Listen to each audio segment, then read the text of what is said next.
Hey everybody, welcome back to Bible Verse Breakdown. If this is your first time, thanks for tuning in, of course, and make sure to subscribe and hit the notification bell so that you will not miss out on any future videos that we make in the future.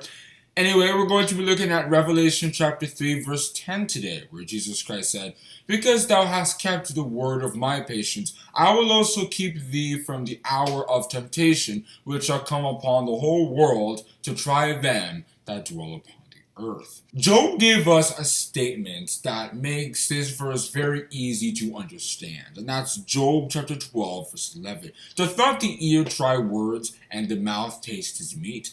Now, these verses seem to have zero connection, but let me make the connection.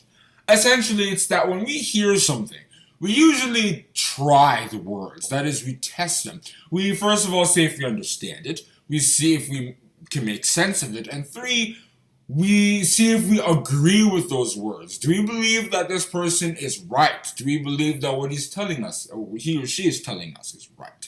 And similarly, the spirits in heaven, they see the works that we humans do. They see the societies we build. They see the cultures we develop.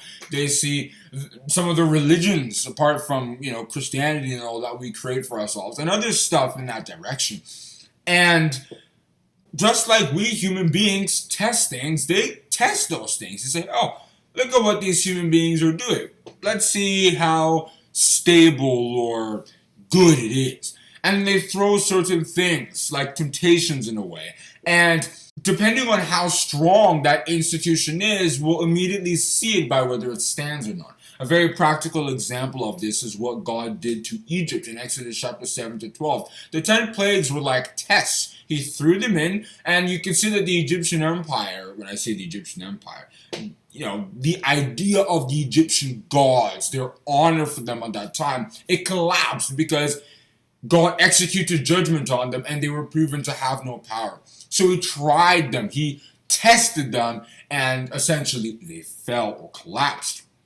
And in Luke chapter 4 and verses 46 to 49, Jesus Christ spoke about how there's a wind or a flood that always comes to test institutions and stuff like that, right? There's a wind that comes, and if you build on rock, then you're stable.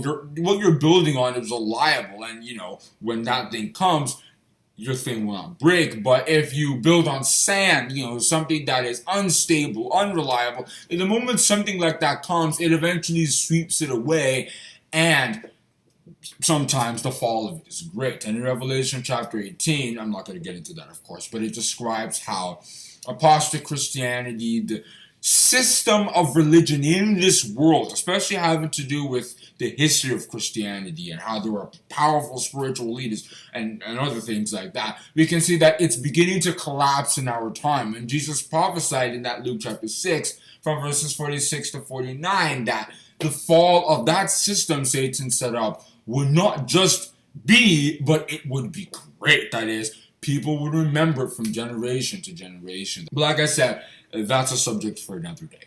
But generally, Revelation chapter 3 verse 10 is talking about how any institution that we human beings set up, it's tried, it's tested. And in our time, the last days, the world is going through that entire system of testing. And the righteous who are in this world, who have knowledge, they are patient. And as I said in my verse breakdown of Luke chapter 21 verse 19, to be patient is to do the will of God and trust in it manifesting. What do I exactly mean by that? If you look at the story of Abraham, Abraham believed in God's plan for him, and as we see in Genesis chapter 15 verse 6, it was counted as righteousness. And he didn't just believe in the plan as many Christians do nowadays. He actually took that a step further by actually raising his family to also believe in that plan. So he entrenched himself in that idea, and therefore he was patient because he was waiting. He trusted that that plan would actually fulfill, and he put his whole life inside what God promised him in Genesis chapter 12 from verses 1 to 3. So those who do that for God's everlasting plan for mankind, the fact that he's going to get rid of Satan's works and establish peace and righteousness, they're patient if they use that understanding to live their lives. And if they do so, then the judgment and the temptations that got us thrown into the world that has caused the governments to shake and the spiritual system to gradually begin to fall and other things like that, the righteous will not taste of such things. Rather, they will live their lives in peace and happiness, according to John chapter 14, verse 27. And they will not also collapse or be swept away with what's going on in the world. There are details to all parts of this, of course, but this is kind of a summary of how there are temptations. The spirits test what we do in this world, and the righteous overcome such tests and prove themselves to be worthy before the King, Jesus Christ, and of course God Almighty. And that is where I'm going to stop on discussing that verse, Revelation chapter 3, verse 10, which once again reads, "Because thou hast kept the word of my patience, I will also keep thee from the hour of temptation, which shall come upon all the world, to try them that dwell upon the earth." If you have enjoyed this video, don't forget to subscribe and hit the notification bell so that you will be notified when we make our next verse breakdown. Have a great day, and God bless you.